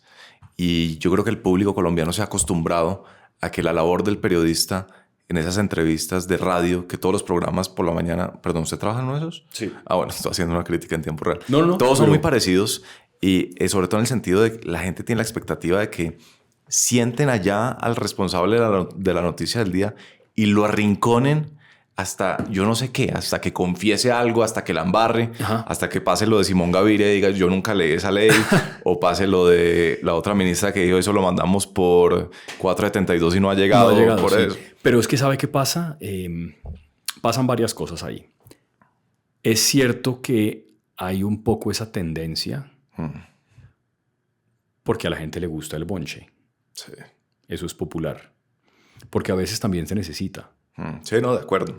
Encontrar el punto medio es difícil. Así como yo le decía ahora, si usted pone aquí a 3 directores de medios o 3 periodistas, ni siquiera directores, y les presenta un mismo hecho y les pide que titulen y luego escriban una cuartilla, un documento, un texto periodístico sobre eso, van a salir 3 cosas muy distintas. De acuerdo. Lo mismo pasa con las entrevistas desde el punto de vista del que oye. Sobre todo en radio. Usted sienta a un personaje, hablemos de este gobierno, polémico de este gobierno, digamos Laura Sarabia, y usted sienta a una persona que defiende el gobierno y una persona que no le gusta el gobierno, y le pone la misma entrevista por un periodista X a Laura Sarabia, va a haber uno que le va a decir un poco suave, debió ser mucho más incisivo y preguntarle más. Y el otro probablemente le va a decir, si la entrevista fue suave y fue tranquila y fue moderada, no, me pareció maravillosa, muy bien, muy respetuosa. Es muy difícil encontrar el punto medio porque lo que la gente quiere es preguntar seguramente como ellos le preguntarían a esa persona, a los madrazos. Sí. Y no es tan fácil. Sí, no, de acuerdo. Y para aclarar, pues, o sea, yo no considero que no debería existir. Lo que pienso es, qué bueno que haya alternativas, ¿cierto? Le voy a poner un ejemplo de algo que me pasó en estos días, preguntándome eso mismo. Yo trabajo con Juan Carlos Iragorri en un podcast pues, diario de lunes, de martes a jueves, a viernes, que se llama Y esto no es todo, que valga la cuña. Pero más allá de eso, Iragorri es un gran coleccionista de frases.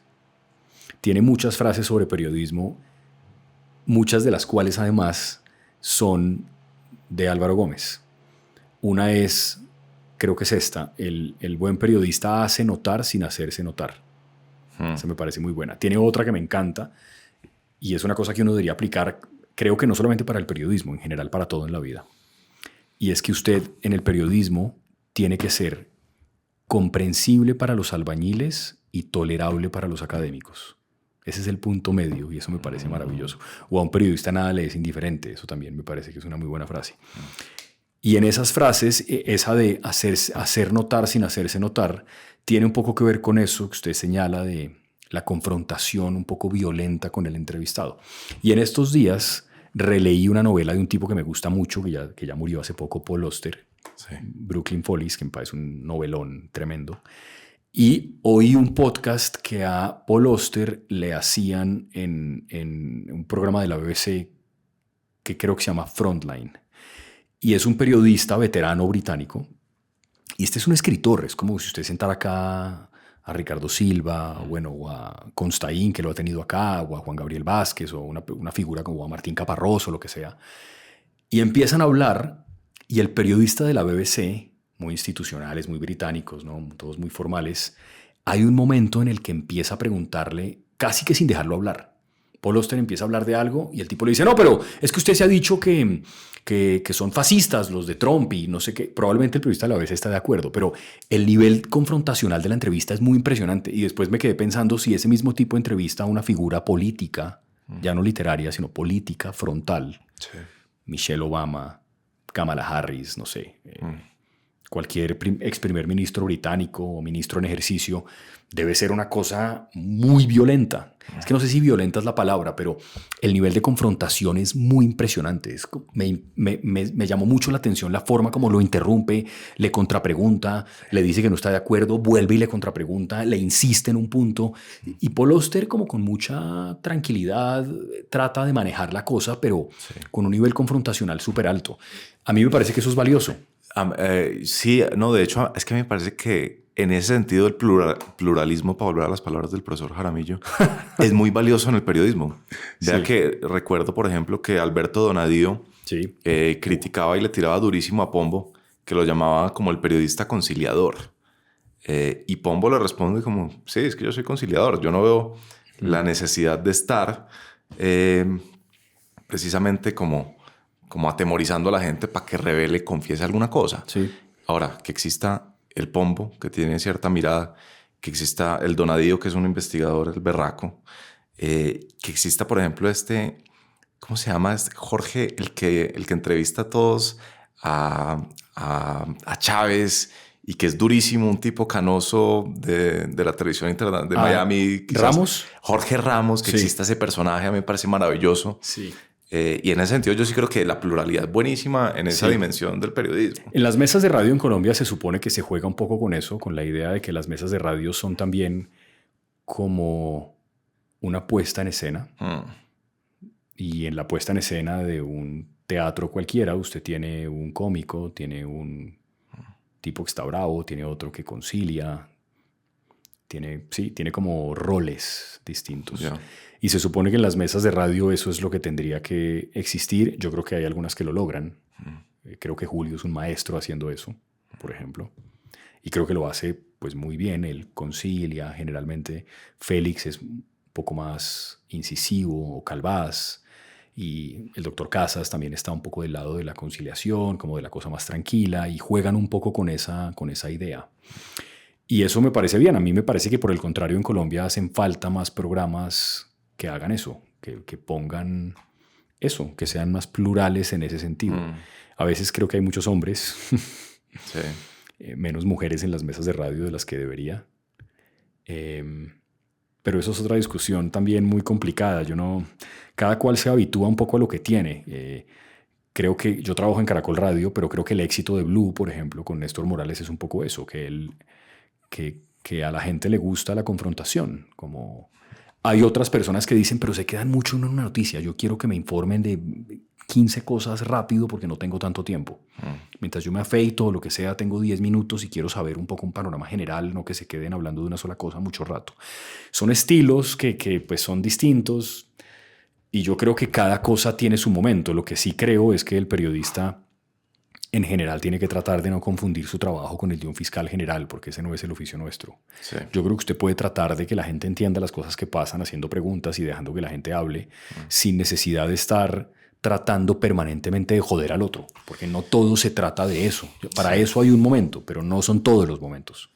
Sí, y la otra cosa es, otra crítica que yo haría es, y es muy especulativa, yo no sé hasta qué punto el estado de ánimo crispado que parece tener este país todos los días viene precisamente de la manera como se despierta con esos programas de radio tan crispados. Sí, pero ¿a usted sí le parece que sean Así de crispados, yo no sé. Yo siento que eso tiene mucho más que ver con el efecto de las redes sociales. Okay. Hay un par de cuentas en X que yo sigo como con cierta disciplina. Colombia Check es una, me parece que hacen un gran trabajo. El detector de mentiras de la silla vacía me parece que está bueno también. Y por ahí debe haber alguna otra que se me escapa que hacen esa verificación de datos. Y sobre todo la página de Colombia Check, generalmente las cosas que desmienten aparecen en cuentas de Facebook, generalmente anónimas, de gente con cosas que sí son muy explosivas. Atención, Nicolás Maduro ordenó matar a no sé cuántos colombianos y es una foto de Maduro y al lado está Petro y entonces ahí explican que en realidad es un montaje de una foto hecho con inteligencia artificial para no sé qué. Como que siento que el nivel de crispación, mucho más que en los medios tradicionales, ¿Es de las redes? Es de las redes. Puede ser. Y siento que hay una confusión. La mayoría de la gente, qué pena que antes de que su pregunta, me haga otra pregunta, pero siento que mucha gente, porque a mí me pasa con muchísima frecuencia, siento que mucha de la gente que me critica a mí y a los medios tradicionales en general con más violencia verbal, como prepagos, hijueputas, descarados, tienen esa jeta llena de plata, son unas expresiones a veces un poco creativas, ¿no?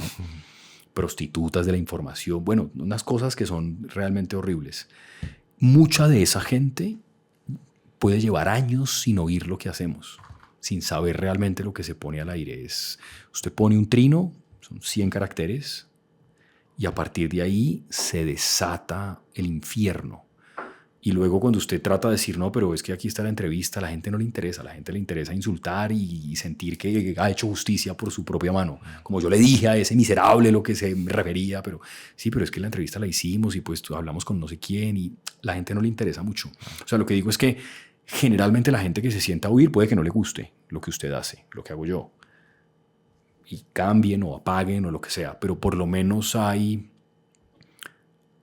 un espacio para la duda, este tipo a ver qué es lo que está diciendo.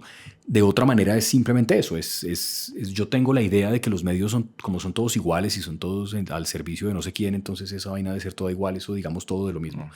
Siento que hay una tendencia mucho de eso, de gente que no oye y critica por criticar, o no lee. Y ¿cuánta gente está suscrita a los periódicos, por ejemplo?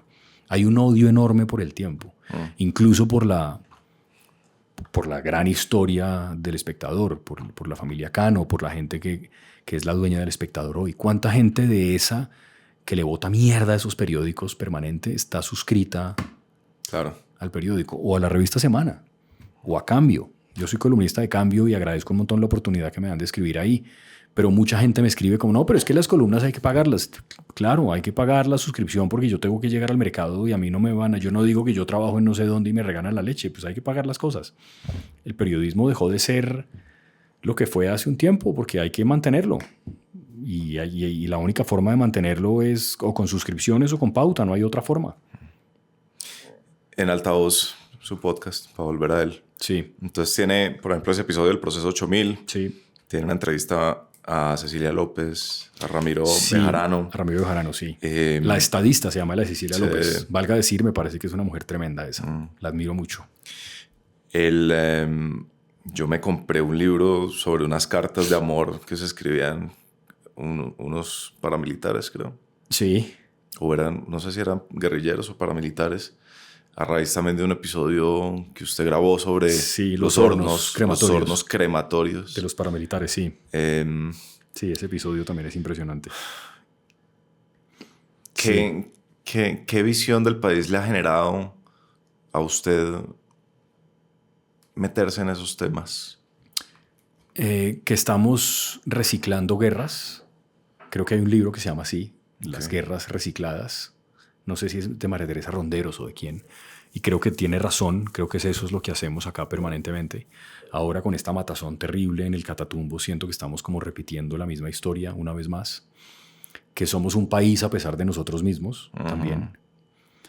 Que mucha de la historia de nuestro conflicto está contada, de nuestro conflicto reciente, digo, está contada en la justicia mucho más de lo que la gente cree.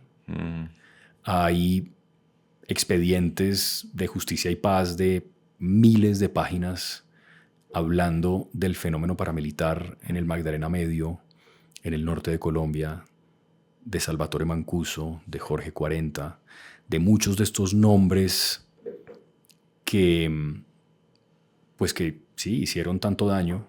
Y yo creo que mucha de esa historia sí está contada. No digo que esa sea la verdad, pero sí hay en muchos de estos casos verdades judiciales que no necesariamente se han traducido en condenas o en sentencias o en reparación para las víctimas, que no siempre está de la mano a que una persona se muera en una cárcel. Y en general me parece que cuando yo trato de hablar con gente que ha contado estas historias del paramilitarismo, del proceso 8000, siento por una parte que estamos reciclando historias, pero también por otra que aquí sí se sabe mucho más de lo que la gente supone.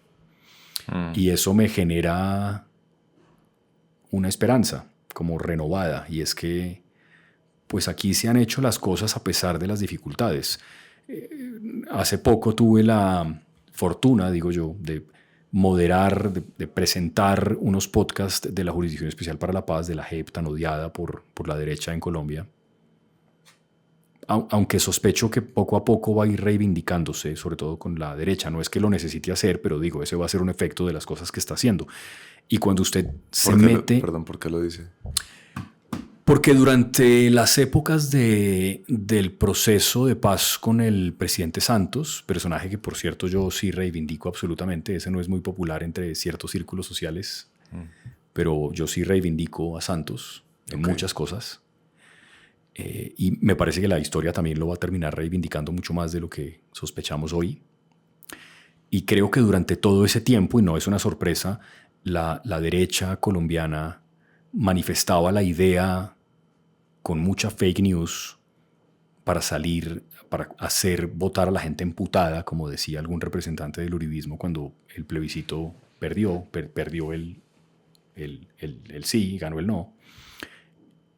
Siento que en ese momento era muy vocal el tema de que la JEP era un tribunal hecho a la medida de las FARC, para que no pasara nada con ellos, para que los señores se tomaran el país, para que Timochenko terminara siendo el presidente con un gabinete compuesto por gente del Estado Mayor Central de las FARC, o como sea que se llamaran, de la cúpula de las FARC. Y siento que, y para perseguir a la derecha, a los militares, al expresidente Uribe, Andrés Felipe Arias, ¿no? Toda la gente de la derecha que sentía que ese era un tribunal hecho para perseguirlos a ellos, como un tribunal de la Inquisición. Y siento que el tiempo ha demostrado que eso no es así, que de hecho los más incómodos con las cosas que hoy está haciendo la JEP son las FARC, porque muchas de las cosas que se van a ir conociendo en esa verdad judicial, que le decía ahora con el fenómeno paramilitar, pero también con las guerrillas, van a hacer que las FARC queden cada vez más mal paradas de cara a la historia. Sí. Por eso han insistido tanto en que ojalá los juzguen rápido y se conozcan las sentencias rápido. Porque es una manera un poco de tirar debajo de la alfombra las cosas que hicieron durante el conflicto. Me refiero a reclutamiento de menores, y con el reclutamiento de menores de ahí para adelante abusos sexuales, abortos obligados, o sea, cosas que son horribles. Y creo que las cosas que hace la JEP van a terminar reivindicando el papel que tienen, y eso me parece que a mí ese es un tribunal que me parece que es ejemplar en cualquier parte del mundo. O sea, el hecho de que usted pueda sentar en un mismo espacio con un conflicto tan reciente, porque es que lo peor de la guerra con las FARC hasta hace 20 años todavía estaba ahí. O sea, hace 15 años todavía estábamos matándonos aquí. Hacer que en tan poco tiempo víctimas y victimarios se reúnan en los mismos espacios, puedan sentarse a hablar, que los grandes comandantes de las FARC o incluso de los paramilitares o de la fuerza pública se paren y reconozcan que mataron a un inocente, que secuestraron a una persona y la mataron y la desaparecieron, que torturaron a una persona en cautiverio. Todo eso me parece de un valor que yo creo que no hemos entendido bien. Es muy poderoso. Si la gente hiciera el ejercicio de oír algunas de las audiencias de la JEP y de las cosas que ahí se dicen, es estremecedor.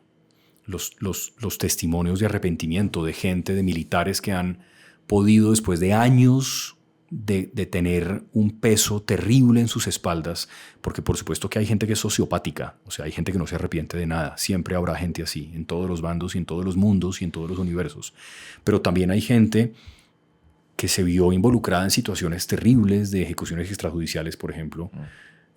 Ese episodio suyo también en Altavoz Que se note que yo soy el fan número 1. Sí, ¿no? gracias, qué grande. Entrevistando usted a un militar que había cometido asesinatos extrajudiciales. Sí. Es impresionante, ¿no? Sobre todo por cómo se rompen las expectativas. Sí. Si yo le digo a cualquier persona, oigas este podcast de un militar que cometió falsos positivos, se van a esperar una voz, no, como de macho, yo digo, Sí. puta, dele bala. Y Sí. es todo lo contrario, No, es muy impresionante. es muy impresionante. A mí ese me impresionó mucho, ese episodio. Los esfuerzos que hemos hecho acá para tratar de sanar esas heridas son tremendos y la Sí. gente no lo reconoce bien. La gente se queda con el titular, como ese es un tribunal hecho a la medida de las FARC o eso es un tribunal para la impunidad o no sé qué, y yo creo que eso no le hace justicia a lo que pasa, para nada. Sí. Me parece simplón en general. Y con todos los bandos, yo no quiero decir que eso sea solamente una cosa, pero yo creo que hay gente que aquí se ha hecho un ejercicio de reflexión tremendo. Eso no quiere decir que no vayamos a reciclar las mismas guerras. Ojalá fuera tan fácil, digamos, pero no, el arrepentimiento no es suficiente. Aquí hay otras cosas que tienen que cambiar. Yo no sé qué estamos haciendo mal tampoco, digamos. En estos días leí a una investigadora de la Fundación Ideas para la Paz preguntándose eso, como si estamos otra vez con un montón de grupos criminales que tienen miles de hombres en armas en 30 departamentos del país o en 25 departamentos de los 32, otra vez hay algo que no hacemos bien. Y sí, es verdad. Yo no sé qué será, pero probablemente son muchas cosas, pero sí, reciclamos guerras. ¿De qué terminó siendo su tesis? Ya que no fue de filosofía oriental. De Foucault. No puede ser. Sí. No, es que yo ya vi, usted es un infiltrado aquí de la izquierda internacional. ¿Cómo le parece? Fatal. Después, y ahora que Foucault se ha vuelto objeto como George Soros, como de muchas culpas compartidas. Sí, yo tuve un profesor en la universidad que quise mucho, ya se murió, le dio un cáncer terrible, Ignacio Abello. Ignacio Abello, yo vi una clase de introducción a la filosofía con él cuando empecé a estudiar filosofía y me gustó mucho la clase. Y cuando empezó a avanzar el semestre y los semestres, yo le terminé preguntando a él si yo podía ser su monitor, porque además lo pagaban y servía. Y me dijo que sí, y empezamos a trabajar juntos, y a partir de ahí yo empecé a ver cursos con él de Foucault, y terminé haciendo mi tesis sobre Foucault, sobre la historia de la locura, y un texto que alguna gente duda de su autenticidad, un diálogo platónico, pues un diálogo socrático, digo, que trata sobre el cuidado de sí y el conocerse a sí mismo. Y es un poco la lectura de Foucault de ese texto socrático y a mí sí, y terminé haciendo una tesis que no creo que tenga mayores méritos, pero por lo menos se terminó y se pasó. Así que fue Foucault, sí, muy alejado de artes marciales, evidentemente. Sí. Vea que curiosamente empecé esta semana un libro que recomendó Juan Ricardo Ortega aquí en este podcast. El Alcibiades, perdón, es el diálogo platónico al que hago referencia, Alcibiades. Empecé esta semana un libro que recomendó Ortega en este podcast, que Sí. es una biografía de Stalin. Uy. ¿Extensa? Sí, son 3 tomos y creo que el profesor está trabajando en el 4º. El autor es Stephen Kotkin. Ajá. Pero lo interesante es que la manera como él se interesó por Stalin fue porque él, cuando era estudiante de Foucault y se volvieron amigos. Le dijo, oiga, le dijo Foucault, sería muy interesante que alguien revisara el stalinismo y a Stalin, la figura, a raíz de mis ideas. Entonces... ¿Y eso hizo este tipo? No creo que sea una revisión de Stalin a raíz de las ideas, pero se interesó por Stalin fue por vía de Foucault. Ajá. Pero dicen, pues es la mejor biografía que hay sobre Stalin. ¿Y en qué va? Voy en... se acaba de salir de... Stalin estudió en un colegio de los ortodoxos, de los religiosos. Georgiano, ¿no? Georgiano. Georgiano, sí. claro. Muy cercano a volverse un sacerdote. Sí. Pero justo está en ese momento tumultuoso, histórico, en el que pues, el mundo está poniendo patas arriba. Y el tipo dice, no, yo tengo que aquí hacer cosas, yo tengo que ser un protagonista de este momento. En su pequeñísima región, Ajá. que además que haya llegado a ser el dictador de Rusia es lo más inesperado. Cuénteme cuando lo termine, me interesa mucho esa figura. Hace poco leí un libro, es que no sé qué pasa hoy, qué rico cuando uno hablaba de corrido, y eso que yo me dedico a hablar, imagínese que no. Pues que usted ya tiene 41 años. Es verdad, tengo ya 41 años, ya ha pasado, ya no estoy Entonces, muchas gracias, está muy lúcido para ya no, impresionante, ya no estoy tan pollo. Pero fíjese que leí un libro reciente de un exiliado no. Sí, pues sí, es como un exiliado soviético ruso, pues, pero que se va muy joven con su familia para Estados Unidos y escribe este libro ya en inglés y cuenta, porque su familia alcanzó a vivir durante, no el estalinismo, pero sí lo que quedó de la Unión Soviética en los últimos días. Y hay como fragmentos de la vida de Stalin y cuentan cosas que yo creo que son más o menos populares ya hoy en día de las cosas que él hacía. Por ejemplo, invitar a la gente a su casa, darles vodka a todos, venteado, y él servirse un vaso de agua que se tomaba lentamente para que la gente pensara que él también estaba, y después sentarse a oírlos borrachos. Ese cuento, no sabía que era de Stalin. Claro. Sabía que era de un político porque es la cosa más política para hacer. Pero... Exactamente, es la cosa más inteligente, además, sí. Emborracharlos a todos estando sobrio para ver cómo era la cosa. Y pues es una figura muy impresionante, ¿no? Hay gente incluso cuando llegue allá me contará, cuando lo descubren ya muerto, hay gente que dice que se hubiera podido salvar si no era por el temor que generaba su presencia.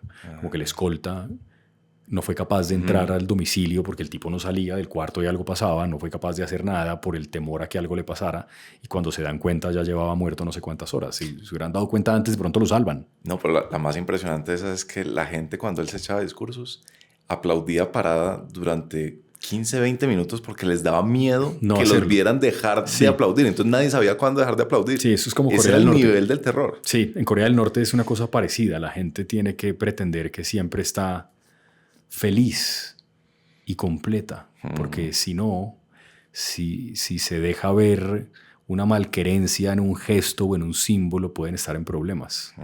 Esos son los regímenes más impresionantes de todos, entre otras cosas por la cantidad de tiempo que han sobrevivido, ¿no? Porque pues Rusia es otra cosa hoy en día, aunque tienen un nuevo zar, pero Corea del Norte sigue siendo lo que fue, y es pues muy impresionante que exista un país como esos en el mundo que hoy tenemos, ¿no? Ese libro que usted acaba de mencionar, ¿no se acuerda entonces el título? No. Me lo dice después porque estoy seguro que me van a preguntar y pues lo voy a dejar en las notas del episodio. Una maravilla. Pero ahora me acuerdo del título y se lo digo. ¿Qué otro libro ha leído usted así recientemente que lo hayan marcado? Esto está muy bueno. Estoy leyendo ahora por recomendación de varios escritores, no a mí, sino en el podcast que hacemos con Iragorri. Hicimos un capítulo a final del año preguntando a escritores que habían leído.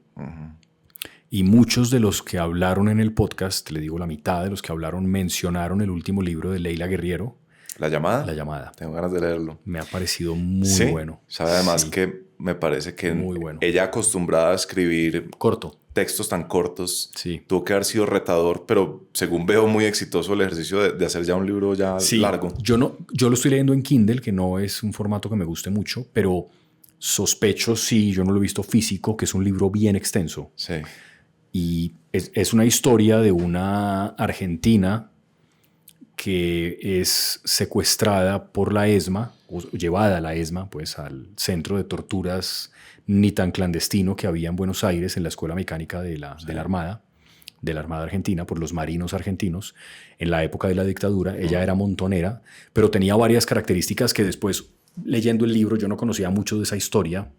Sabía quiénes eran los montoneros, como una cosa general de las dictaduras del Cono Sur, en Uruguay, en Argentina, pero esto es un poco más minucioso porque también se cuenta la historia a través de esta persona. Y esta persona tenía otra característica que después vi que era repetida en muchos casos de montoneros, jóvenes sobre todo, y es que era hija de militares. Su papá era un militar de apellido Lavairu, creo que es Lavairu.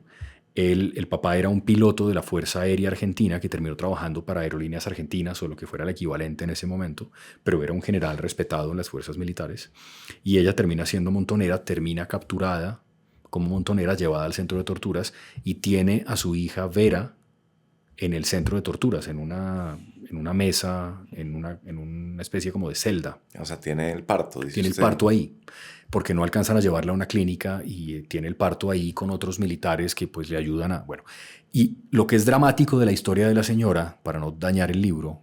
Pero eso está muy dramático. Eso está muy dramático, pero hay cosas aún más dramáticas, que es el plot del libro, como por eso es tan interesante esta historia, es que ella, que sufrió torturas en la ESMA y que fue secuestrada por los militares y estuvo casi 2 años ahí en ese centro de torturas entre entradas y salidas, le permitían salir a hacer ciertas cosas que ahí explican bien, es que cuando sale de ese infierno y se va para Madrid exiliada, la mayoría de exmontoneros exiliados la odian por sobrevivir. Porque la pregunta de muchos es, ¿y esta cómo vivió? ¿Por qué están todos muertos y ella en cambio no? ¿A quién vendió? ¿A quién entregó? ¿Qué dijo? ¿Se acostó con militares? ¿Con cuántos? ¿Cuántas veces? ¿Hizo orgías con ellos? Y es esta historia. Está buenísimo. Bueno, ¿no? Silvia Lavairo se llama. Esa película de La Noche de los Lápices es una que uno no olvida, que es locura. sobre ese momento de Argentina y unos estudiantes La locura. que torturan y encarcelan y están... A mí sobre todo me quedó grabada la imagen de ellos en las celdas colindantes, hablándose, reconfortándose unos a otros. Eso lo cuentan. Ella dice en el libro que ella tuvo que soportar durante muchos meses los gritos de tortura de sus compañeros porque conscientemente, o sea, de manera deliberada, torturaban a compañeros junto a las celdas de los otros. O sea, ¿esto no es ficción? Para generar... No. El libro la llama No es ficción. No es ficción. Esta señora existe. Ya. Es un perfil periodístico de este personaje. Es una clase maestra de cómo se construye un perfil periodístico. Es como, sí, como en Colombia encontrar un sobreviviente del M-19 de la toma del Palacio que haya sido sometido a algo parecido y escribir una larga historia sobre ese personaje, que fue de su infancia, de su vida, de su... Claro, este personaje existe. Silvia Lavairo está... Es más, ella cuenta al principio del libro que se interesa por ese personaje, por Silvia Lavairo, porque leyó un perfil mucho más corto que escribieron en Página 12, en un semanario, creo que es argentino, y ella lee esta historia, Leila Guerriero lee esta historia y dice, yo quiero contar esta historia, y se demora como 3 años haciendo probablemente cientos de entrevistas para poder contar esta historia. Tremendo. Muy, muy buen libro, está muy bueno. Una de mis emociones negativas, de mis emociones tristes, es que a mí, yo nunca tengo envidia de la buena. Pocas veces tengo envidia de la buena. Yo soy muy de envidia de la mala y la acepto y la reconozco. Entonces cuando veo Leila Guerrera lo bien que escribe, además en este mundo de la no ficción, digo, qué mal genio, qué rabia. Me pasó algo similar con Labatut. ¿Has leído a Labatut? No. Oiga, tiene que leerse Humberto Terrible. Ese es de la centroizquierda para allá.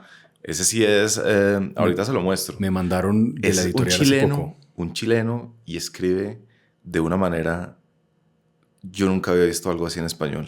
Tiene un ritmo y una contundencia.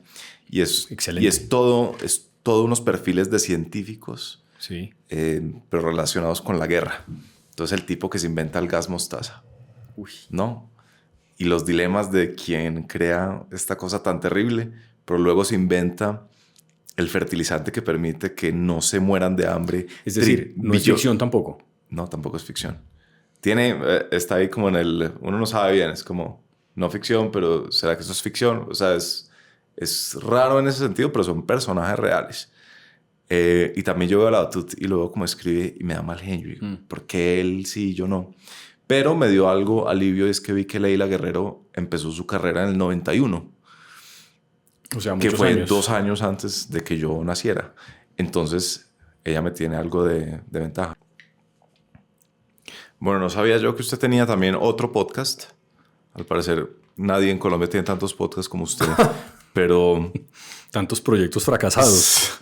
El otro suyo, o sea, ¿cómo se llama? ¿El librero? El librero, sí. Empecé a escuchar un pedazo, estaba muy chévere. Entiendo que Mauricio, con el que lo hacía, falleció hace poco. Por eso el podcast paró, porque sin Mauricio no tenía sentido. Sí, pero cuénteme un poquito cómo nació ese proyecto. Yo conocí a Mauricio cuando vivía en Bogotá, porque ya no vivo en Bogotá, vivo a las afueras. Y estaba, ¿qué sería? Probablemente terminando la universidad hace ya muchos años. Y yo vivía solo, cerca a uno de los sitios donde él tuvo la librería, que es Prólogo, que existe todavía. La maneja su hijo, José Manuel Lleras. Todavía ahí es en la séptima, arribita de la séptima con 67. Exactamente, pero ya no está en el mismo local donde estaba, sino unos metros más arriba, en otra casa muy bonita. Ok, en esa misma calle. Pero en la misma calle, también sobre la 67. En una esquina está ahora. Un poquito, eso debe ser como la sexta, yo creo, por ahí. O quinta, de pronto. Quinta A, si es que existe eso, pero creo que sí, pero por ahí. Y él, Mauricio, me llamaba mucho la atención porque tenía la impresión de que no estaba tratando de venderme nada. Y yo creo que los mejores vendedores, porque él obviamente era un librero, pero los libreros lo que hacen es vender libros, además de recomendarlos. Pero los mejores vendedores en todo son los que son capaces de transmitir la sensación de que no están tratando de embutirle a uno nada. Y con Mauricio yo tenía esa impresión. Él, si uno le preguntaba por un libro, hablaba, y la forma como hablaba de los libros era envolvente, era maravillosa. Y desde el principio pensé que sería un gran personaje para hacer algo con él. Inicialmente yo le pedía que grabara recomendaciones para pasar en radio, pero él era no le gustaba tanto, no le parecía tan chévere, creo. Pero a medida que fue pasando el tiempo, me fui convirtiendo en su amigo. Y un día, cuando ya hace más o menos poco, cuando yo salgo de RCN Radio, me quedo sin trabajo y pues tengo que empezar a hacer algo. Así que le planteo a él, recién contratado en Caracol, que hagamos un podcast en Caracol en el que él sea el protagonista. Tanto así que el título del podcast es él, el librero. Y en el primer episodio yo cuento Mauricio quién es, cómo se ve, cómo se viste, qué costumbres tiene, qué le gusta leer. Y hago como una especie de perfil rápido en 50 minutos de quién es él, y a partir de ahí empezamos a hablar de libros, de las lecturas que hicimos. Yo creo que es el podcast que yo he lamentado más que se haya perdido, porque cuando Mauricio se enferma de cáncer y se muere, todo en un lapso muy rápido. Después traté de pensar si podía hacerlo con el hijo, con José Manuel, que también es un crack, pero la verdad es que no tenía mucho sentido tratar de replicar algo sin él, porque el verdadero protagonista del podcast, como digo, era Mauricio, no era yo. La gente lo oía a él, yo simplemente ponía la grabadora y le hacía 3 preguntas, pero el que era realmente el protagonista era él, y pues es un viejo al que adoro. Oiga, pues, Espinosa, ya le dije con el apellido que era. Muchas gracias. Hace rato queríamos cuadrarla. Es verdad. El Partido Comunista Chino lo había impedido. Lo habían pedido, sí. Pero hoy lo reivindicamos al Partido Comunista Chino y a mí, que había dicho que no. A los dos. Charlie, gracias. Lo gocé mucho. Lo felicito. Como le digo, mi admiración por ese podcast en altavoz es genuina. Ojalá lo podamos retomar. Ojalá alguien escuche eso y diga, no, hay que apoyar ese tipo de proyectos y le salga, no sé, un patrocinio, una cosa así. Porque de verdad yo creo que sería documentos históricos muy valiosos para este país. Oiga, bueno, pues qué gustazo. Muchas gracias. Lo mismo digo, chévere por invitarme. Lo seguiré oyendo como lo hago. Gracias. Y sigue así, hijo mío. Ese pedazo lo va a quitar.